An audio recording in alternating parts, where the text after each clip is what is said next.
and gentlemen, to give you just the flavor of the country that we are talking about, and now the facts, some basic facts that you need to know, understanding why we chose India as a key topic for the event today.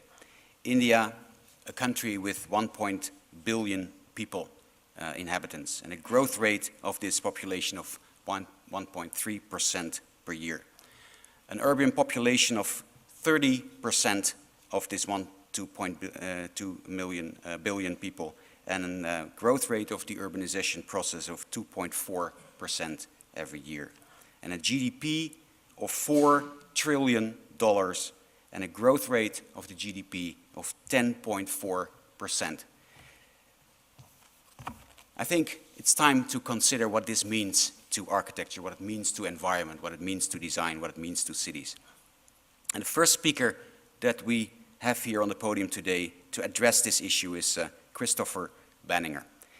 Christopher Banninger, I'm very happy that you could make it at a short notice. Thank you very much for your flexibility and also for your powerful arguments that you brought up while we were doing our research on India.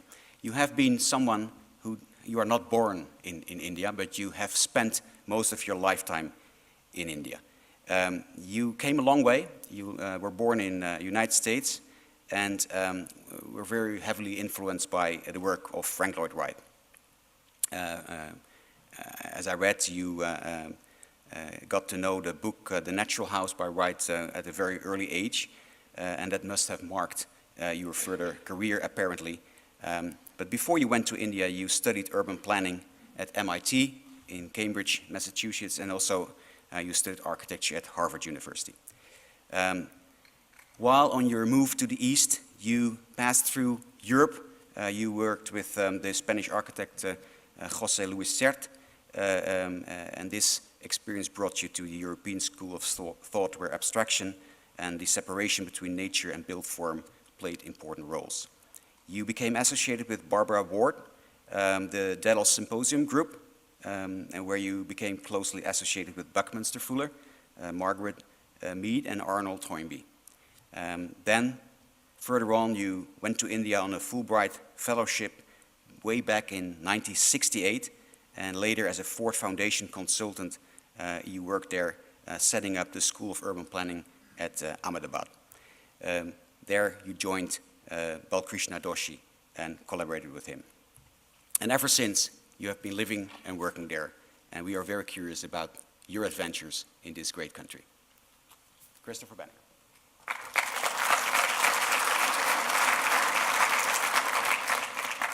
Thank you very much, Ola. It's certainly an honor to be here and to see this wonderful crowd of people. I never thought in Holland that there were so many people in the whole country. But in India, we have audiences like this, so I feel at home. And I also feel happy that there's such a strong interest in architecture. Friends, I have come here today to share with you some of my ideas and my creative work that have grown out of a journey that began 40 years ago on an overland trip to India. We are all drawn to the NAI, a center of ideas, because of its worldliness, our interest in architecture, and our intrigue with the way the world of ideas is changing the way we think about architecture and how it is practiced. Perhaps the key word that integrates all of these concerns is globalization. Generally, experts attempt to reduce this complex phenomena to their particular area of expertise, be it economics, politics, culture, or ideology. As architects, we draw on all of these spheres, and we can only reflect them in our creative work, reflecting on how the practice of our craft is being tempered by ever-changing forces. My life has been highly catalyzed by globalization. I hail from a French mother, a Czech father, growing up in America, studying under the Spanish architect José Luis Sert, and holding a travel document that declares that I am a person of Indian origin. Our attitudes in India stem from a love-hate romance with things international. Globalization is bringing concentrated wealth into a few sectors, creating enclaves of excellence. It is an acronym for the beautiful engine that pulls the ugly train. It allows our Prime Minister to speak of shining India, but it is also causing huge social, economic, and cultural disparities. It is blamed for air and water pollution and for pushing farmers off of their land to make way for special economic zones for privileged industrialists. It is generating unplanned growth, population shifts, particularly the media through the world of ideas is impacting on the way we see ourselves. It is the evil of our time, and it is also the good of our time. In India, moreover, it is creating jobs, jobs, jobs, and more jobs. Today, I want to emphasize that globalization has always been a constant element of social and economic life, empowered by technology and our hunger for security and pleasure. It is driven by personal and national competition and by our inherent greed.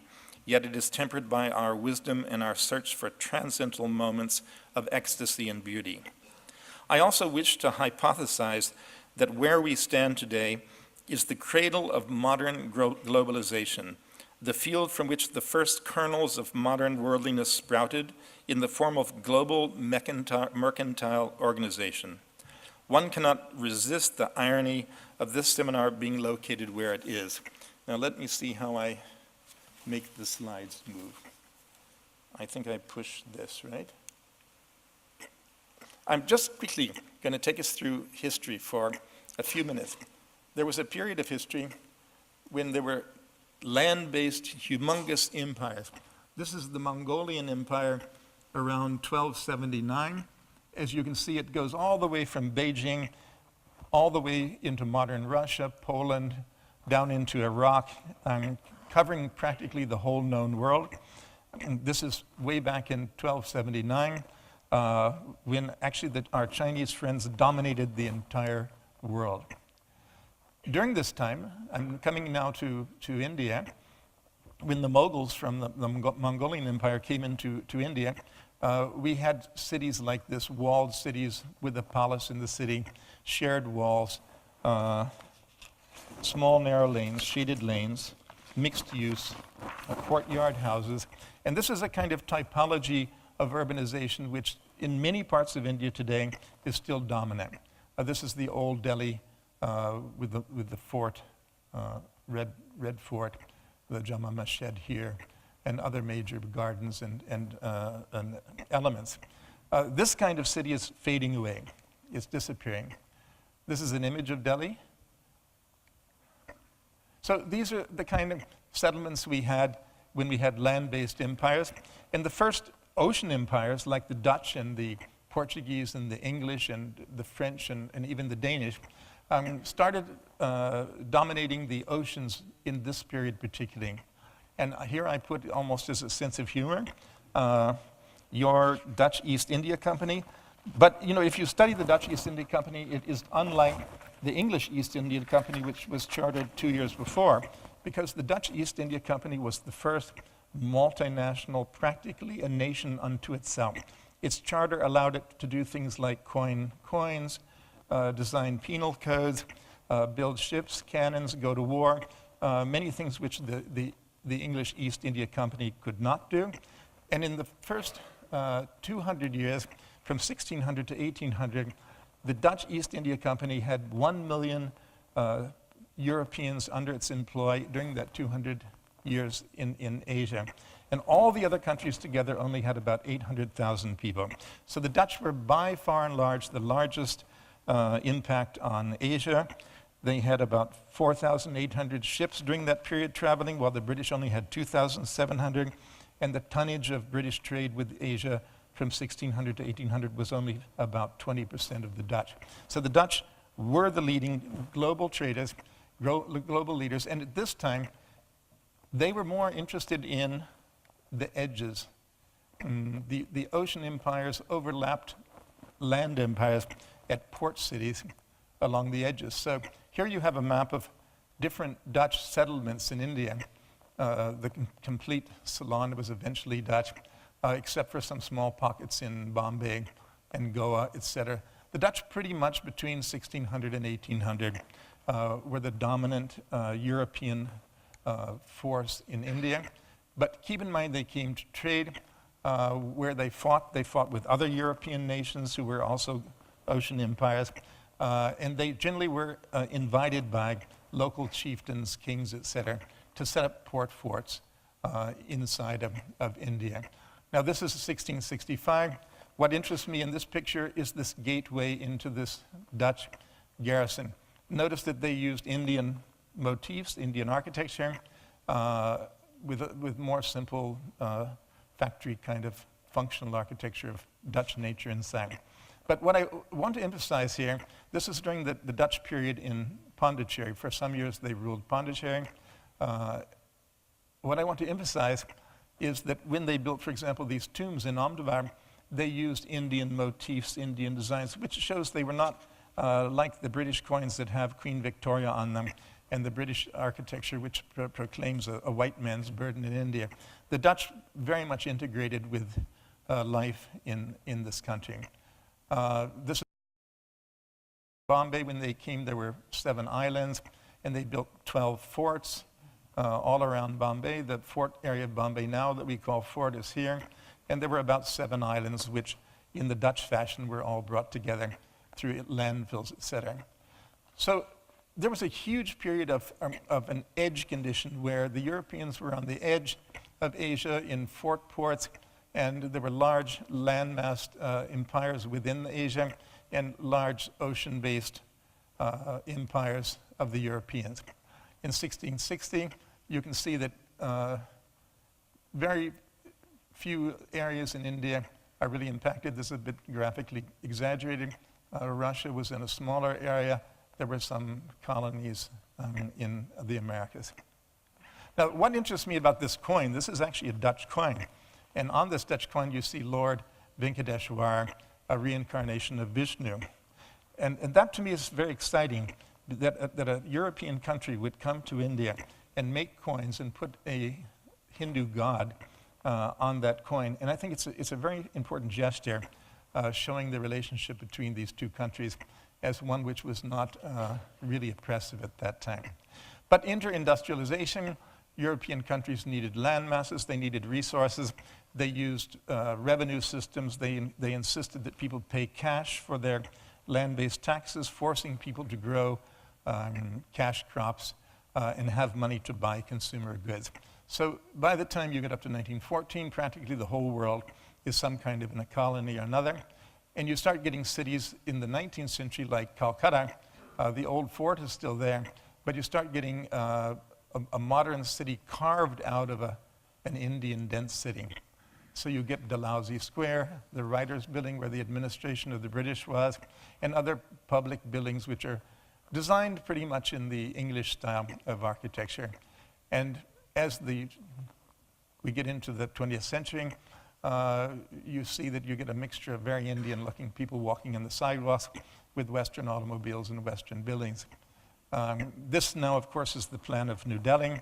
1911, it was completed about 1931, where you get an imperial architecture. This is the Rajpath that goes up to the Viceroy's Palace, now Presidential Palace, and this wonderful urban design, very highly developed urban design project in the middle of the city and with Connaught Place and various roads. It's highly influenced by L'Enfant's plan of Washington. This is what it looks like today in a Google picture. What I'm trying to make a point is that globalization is nothing new. It's been part of history. Even when you come up to the 1950s, India became independent. This is all the urban design projects by the British in Bombay, very exciting projects they did.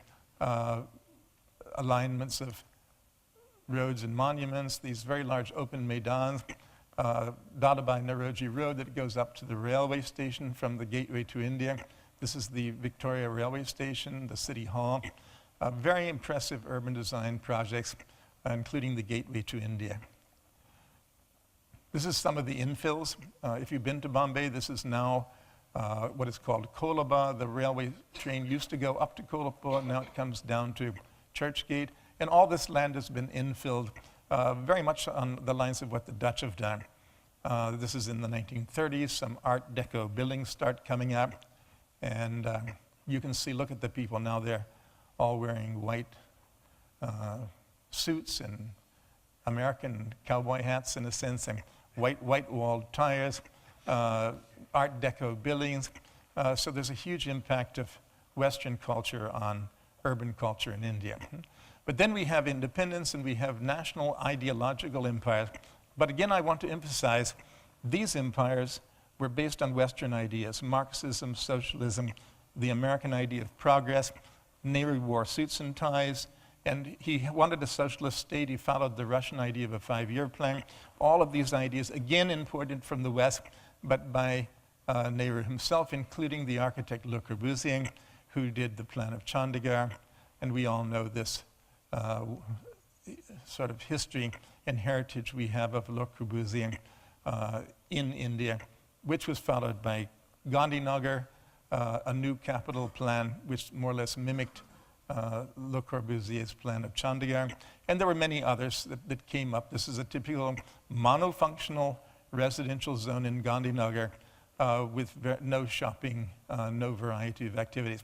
Now, one of the dark moments of India was the 1962 master plan for Delhi, when American-style planning came in, where they had individual plots, setbacks, 33% allowed building.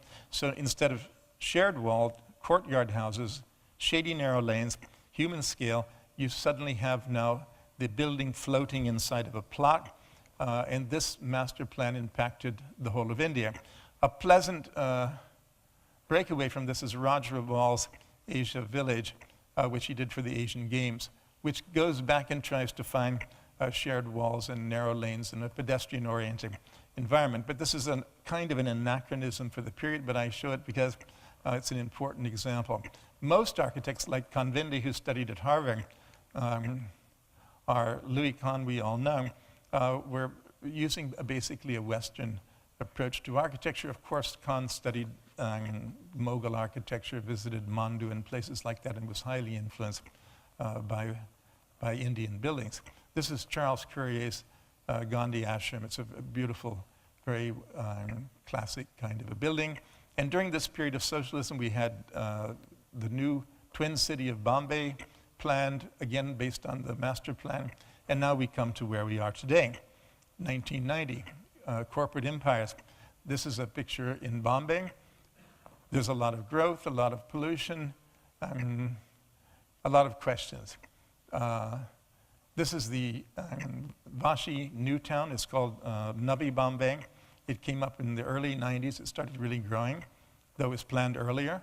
A lot of IT companies, like International Infotech Park, is actually a railway station with offices above it, which turned into IT.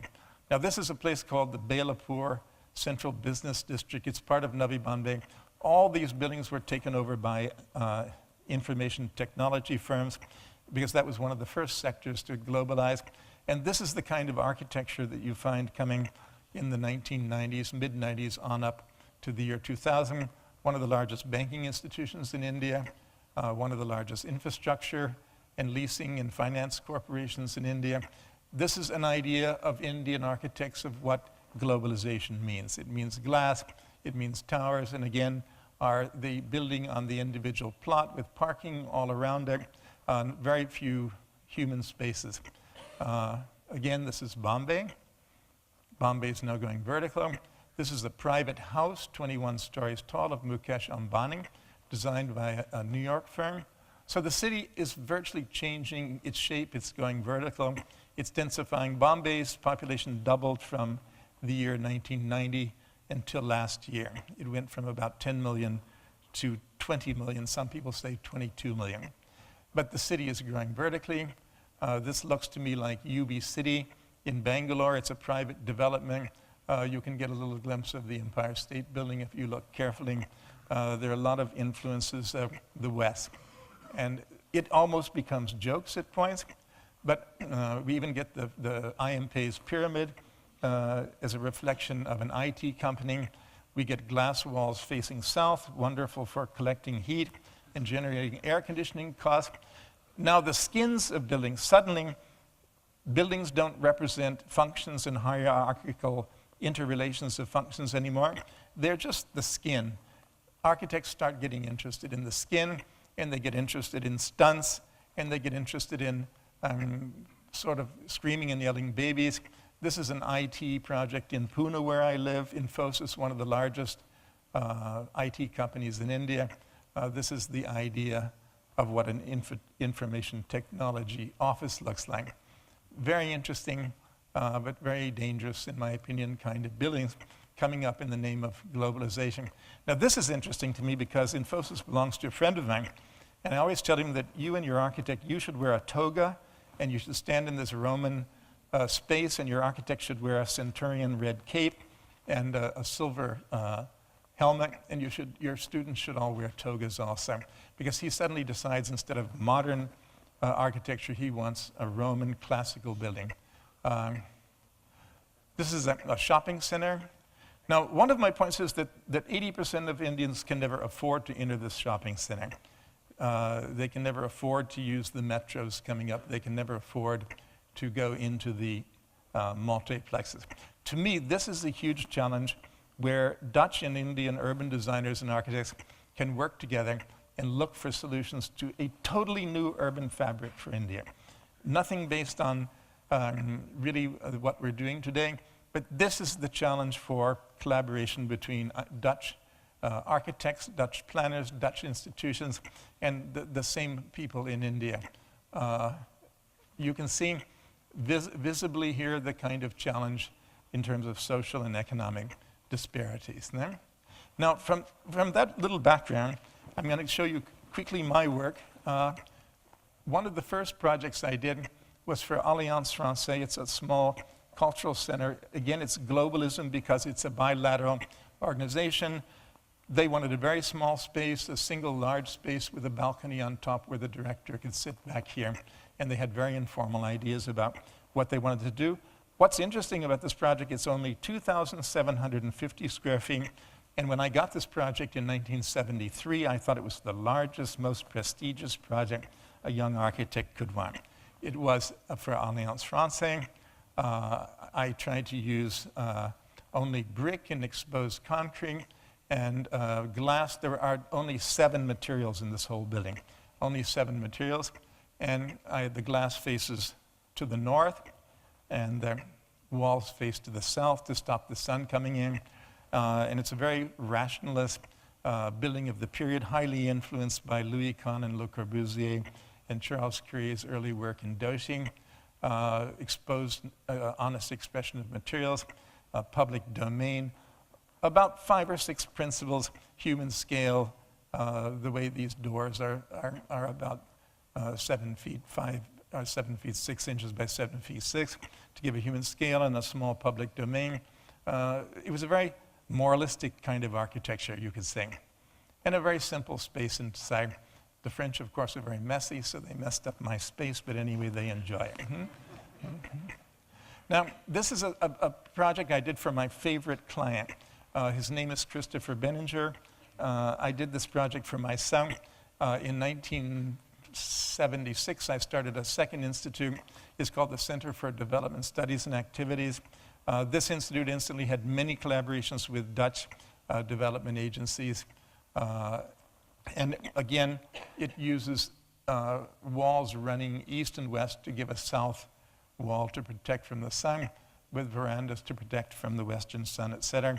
It's made out of natural materials, pretty local materials. Again, there wouldn't be more than 7 or 8 building materials in the whole project. Almost all the materials come from a 25-kilometer radius from the site. Very simple, a little bit brutal kind of use of concrete. But this Center for Development Studies and Activities is an institute I founded, and I taught in this institute up till 1996.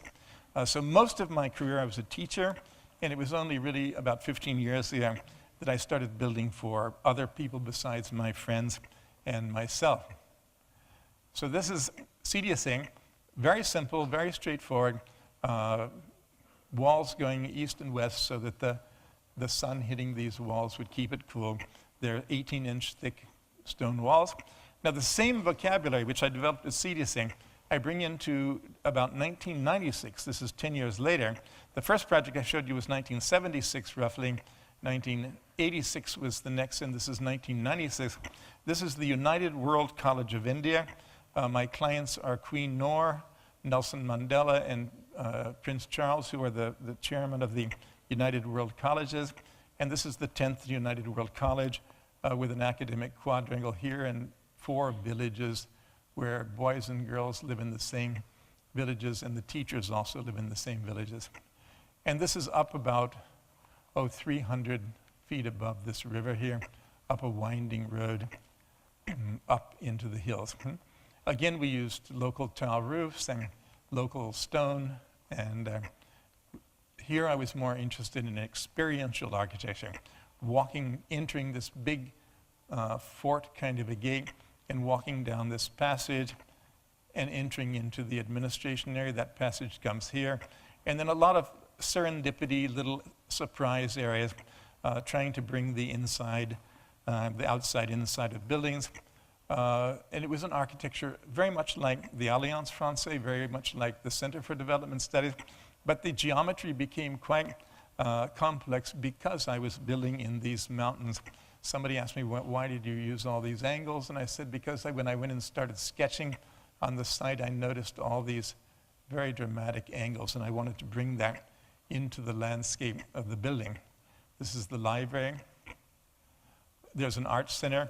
Now here for the first time I used large glass areas, but these face northeast, north, and northwest, so they get no light really from the sun.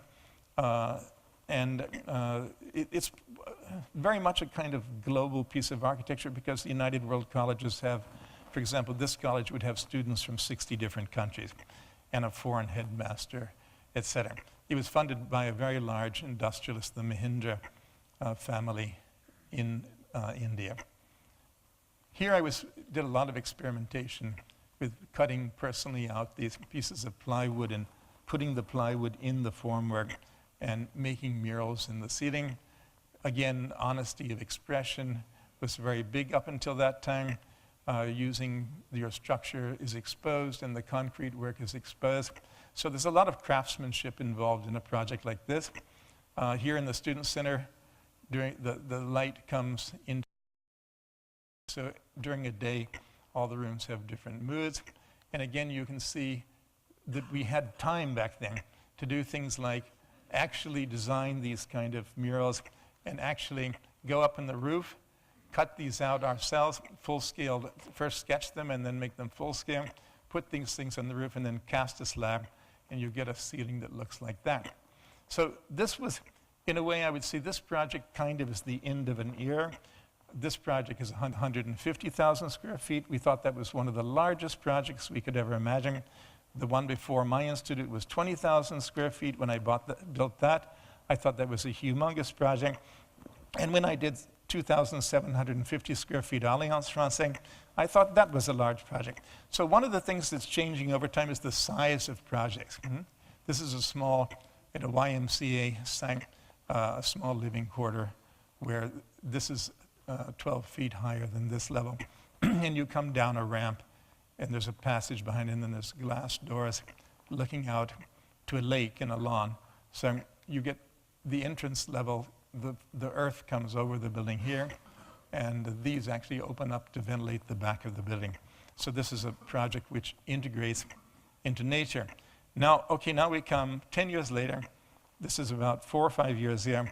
This is a building called India House. I live here. Again, it's done for my favorite client, Christopher Charles Benninger. So this is a building I designed for myself. It has a footprint which is a very traditional courtyard house, which Indian cities would have, a wall around it, and my studios are here. My house and my personal office is over here. And under the podium, there's a very large art gallery. This is a piece of sandstone with carving on it. In India, we're lucky we can still get hand carving, even today. Now, this is a sketch I did of my center. This is my house, and that's my studio, and that's the atrium you saw. I'm imagining when the road in front of my house, which is a 100-foot wide road, is built, it will look something like this, and it will have all kinds of messy buildings behind me. So what I did was I made all the walls facing the road. It has no windows, and the walls facing the rest of the outside envelope has square black windows, and inside I have glass covered by aluminum. This is the promenade entering from the road. It's one kind of a public space, semi-public, and when you move on past this Nandi and past these lotus pools, you come through, this is a portal, which is very typical of Indian architecture, to have a portal from one semi-public space into a more sacred space inside. This Nandi immediately announces that there will be a Shiva image inside, because Nandi is the vehicle of Shiva. So when you see a Nandi, you would know that inside the building there will be a Shiva. We're happy that there's a little bit of nature that's come into our lotus pools. And from our Bhutan studio, we've brought these prayer wheels down. This is a couple of 100-years-old Mughal door, which we put as the entrance. So when we're too lazy to open this huge 14-foot by 8-foot door, we just open this little door, which is hidden here, and come into the house or the office. No? So basically, this is a very modern building, but there are a lot of motifs, Indian motifs and things carved into the sandstone, very Indian kind of lotus pools, Indian artifacts like the Nandi and this door, which we use to give it a sort of a sense of place. Now, this is a Chettiar house in South India, which I found interesting because it has the same covered atrium that my house has, and it has an office on one side, and the gentleman lives on the other side, and he has a gate to enter his house. So there are many elements of this building, even though it's a very modern-looking building, but it's a building which draws its roots from Indian architecture. That's the central space. In our lobby, we have this miniature painting.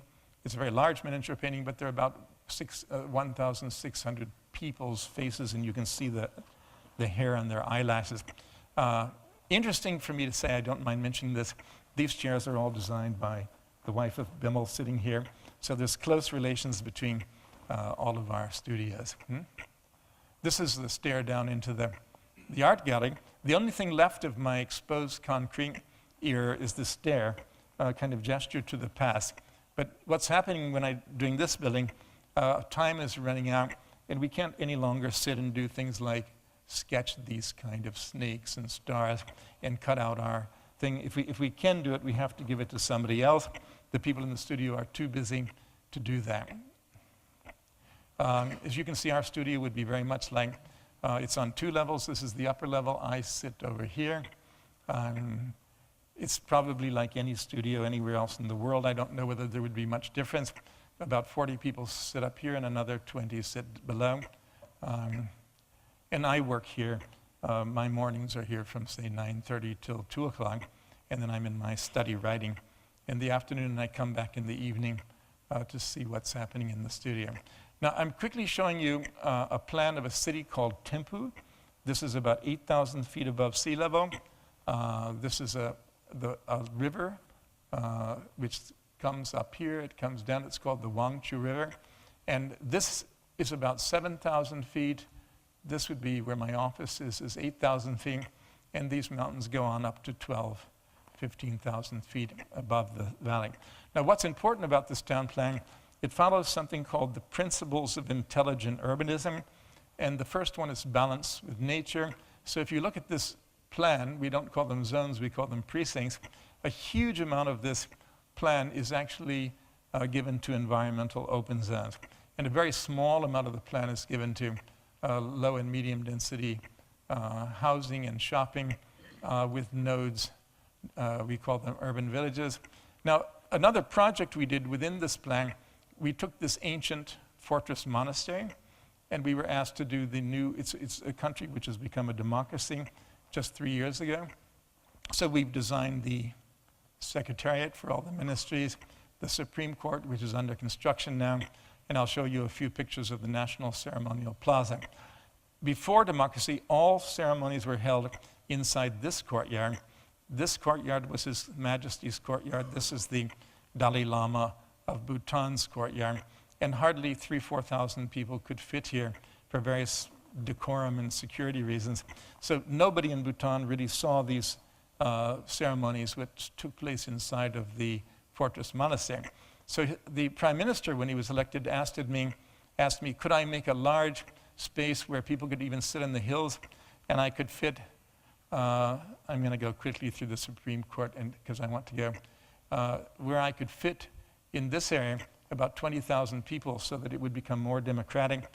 Even when he was sworn in as the first prime minister, this project was finished. Now, this is again a medieval structure. This temple is 12th century. Some of the other temples come later. And in the, I would say, in the 18th century, a lot of these walls were built. So this is a building that accreted over generations, and we've built a national ceremonial plaza here. Again, this is the fortress monastery, and our site is here. We took a mandala as a kind of a beginning point, which they believe in very strongly.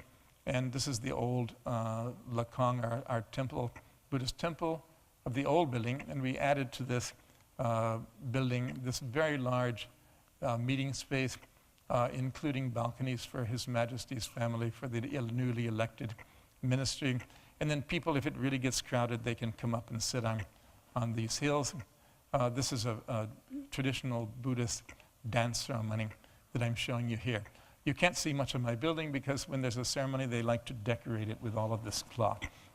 But my point in showing this is that this, to me, is not just critical regionalism, it's critical regionalism, because all of these materials, the stone, the wood is a blue pine. It's not a good pine, but it's a local pine. All the materials come from within 25 kilometers of the site. And it's a very, very traditional kind of a setting. And people want it to be like that. And I had about 50 carpenters working with me, where we had to actually go on site and guide them on what to do. They did this wonderful filigree work in wood. These are pine columns, pine splits. So they wrap these pine columns in linen, and they use gum from the trees and stick the linen to the columns so that when they crack, you don't see the crack. And then they paint these kind of designs on the linen, which is cut around the edges of these very detailed kind of designs. So this was a great fun to work with the local craftsmen. The only high-tech thing are these LED lights, because the dances start at 5 o'clock in the morning, so we have these blue LED lights which can be raised and lowered in intensity. So this is a project up in the Himalayan mountains. It's very much part of the process of democracy coming to Bhutan. It's very much part of Bhutan opening up to the world. And I've been working with them since the late 70s on various development projects, not only architecture. So this is one of the sort of fun projects. Now, this project is for a Singapore shipping company. Executive Ship Management has 60 ships. It's a humongous shipping company in Singapore, owned by Indians who've lived in Hong Kong and Singapore their whole life. And they asked me to do a maritime institute to train about 500 kids at one time to come and work on ships. Now, when I signed this contract with my client, the first thing he said, "What are you doing the next 2 weeks?" And I said, "Well, I'll start working on your design." He said, "No, here's a ticket to Hong Kong, the Pacific Honor. It's a ship. It's leaving day after tomorrow. You'll be on the ship. You spend 2 weeks on the ship. You sketch on the ship, and you tell me what you think about the buildings when you come back." Now, that was a great idea, because when I went on the ship, I found that there was nothing except steel and glass. Steel and glass, steel and glass. So what his point was that he doesn't want his cadets to live in a United World College Center for Development Studies kind of environment and go on a ship and suffer from schizophrenia or some sort of mental disease. No? So in this building, we used a lot of cladding, a lot of steel, and this is a north-facing wall in the administration building, which brings in light and cut down on our need for artificial lighting. Now, this is the south wall of the same building, where I've used photovoltaic panels. There are 2 or 3 different types of photovoltaic panels. The other panels can also open up for natural ventilation if you want to. But basically, I enjoyed doing this photovoltaic wall. And using it as a design tool. Now, what was happening in India, people were starting to use photovoltaics, but this whole lawn, they would have filled up with panels lying on the ground, and it became ugly. So I said, why don't we try to make photovoltaics integrally part of the building? We may lose a little bit of efficiency in it, but we gain making photovoltaics part of the building, part of the architecture, rather than something else.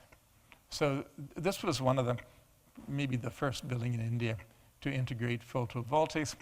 These are the 3 dining halls, one for cadets, one for very senior captains and people, and one for the midshipmen.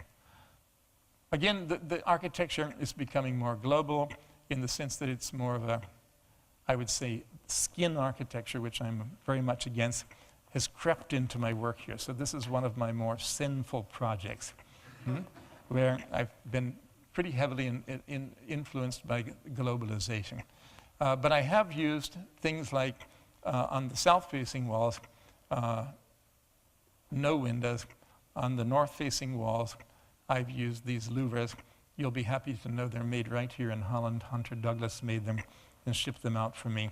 I use a lot of Hunter Douglas materials. I was probably the first person in India to use massive amounts of louvres, which I picked up the idea when I was designing the Cochin refineries in Kerala. This is an old Kerala house which uses wood for louvres to temper the sunlight, allow ventilation, and it's a very traditional thing, which here you see the same idea, but it's Hunter Douglas louvres. Now, this is a 90-meter long, 2 different types of photovoltaic panels. I used the 2 different types just for aesthetic reasons. I wanted to break up having one huge wall. But what's nice about this, it blocks the light from coming inside of this maritime workshop.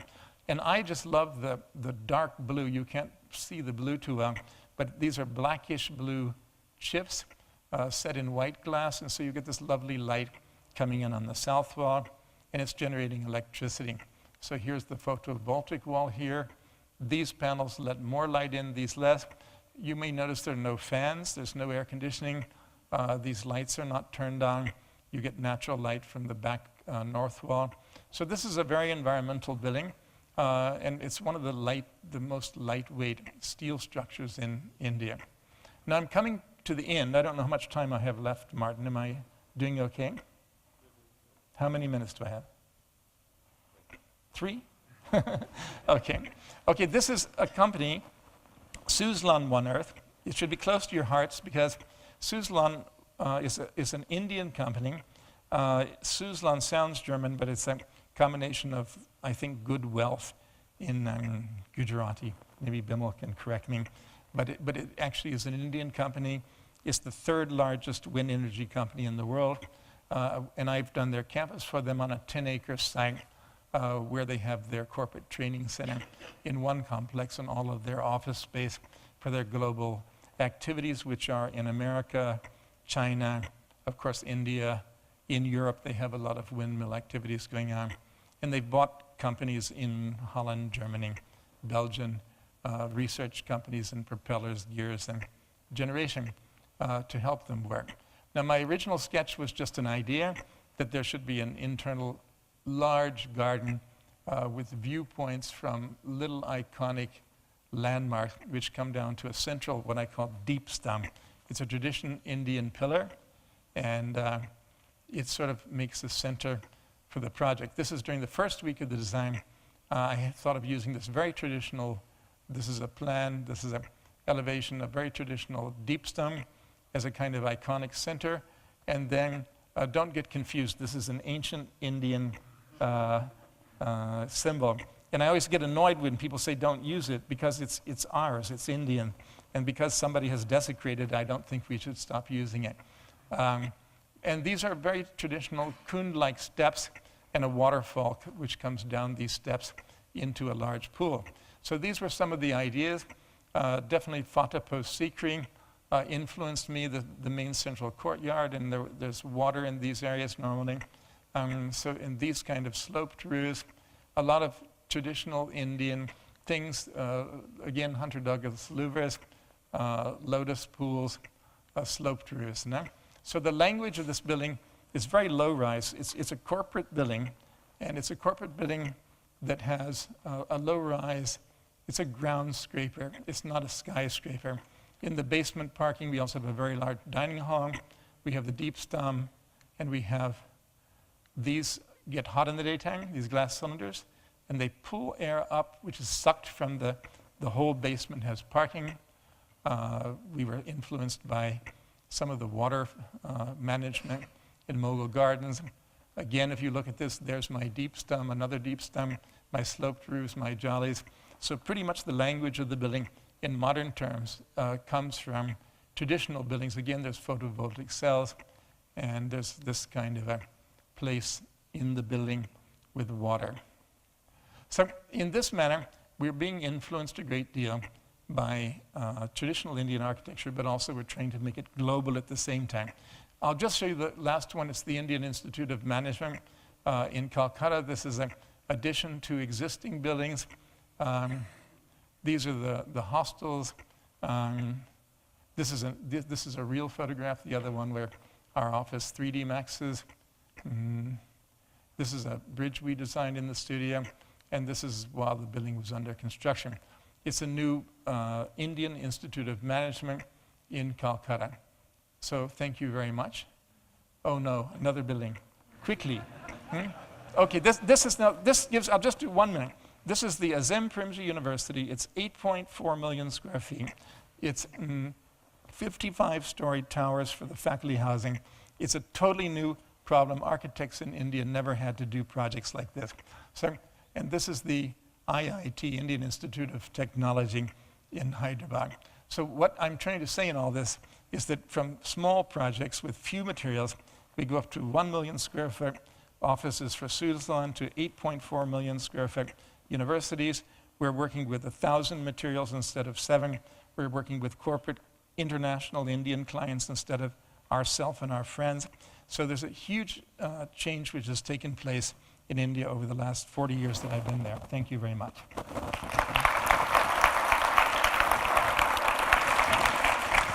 One quick question. I'm sorry? One quick question. Okay.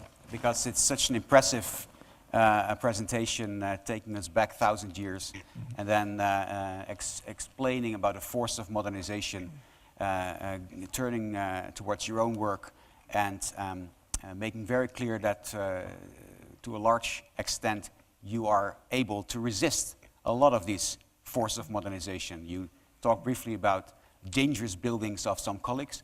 Yes. And the buildings that you've shown from your own oeuvre are still pretty timeless. You only mentioned just one example of giving in to the force of modernization when you said, well, I'm moving a little bit towards this skin-deep building. Yeah. But it was only one example. Yeah. For the rest, it's pretty timeless what you're doing, reacting to the landscape, to the climate, craftsmanship, and so on. Is there one more example that you could mention quickly? How you are dealing with these forces of modernization that are affecting India so tremendously? I think a lot of, can you hear me? I think most of the Indian multinationals, so most of my clients, I would call them multinational companies based in India who work worldwide. They're very much concerned after 20 years of experimentation with the skin building. They realize that when people walk into their headquarters in India, they want them to say, wow, this is a high-tech building, this is a global building, but then they should pause and say, but we're in India. So all of my clients, like the owner of Suzlon, are Mr. Tata, who I'm designing a humongous supercomputer building for, they say, well, it should look like a high-tech building. It should look global, but I want anybody who enters this campus to say this is India. Now, I feel that that's something architects can very easily, be they Dutch architects or Indian architects, explain to a client, and it's something they like. I actually think that things are changing for the good in India. I think clients are getting more sophisticated. The gee-whiz buildings I showed you of the last 15 years are no longer de rigueur. I mean, I think that we all have a job as teachers to teach our clients that architecture is just a craft, that we're all going to die, none of us are going to be famous 30 years from now, and that we're here to make basically public domains, domains for families, domains for neighborhoods, and there's no rocket science in what we're doing. We're just trying to make a nice human place for people to live. Thanks so much. But one more thing I was saying. We have a lot of room for Dutch architects because we can't handle all the work in India. So please come and work in India. Yeah? Okay.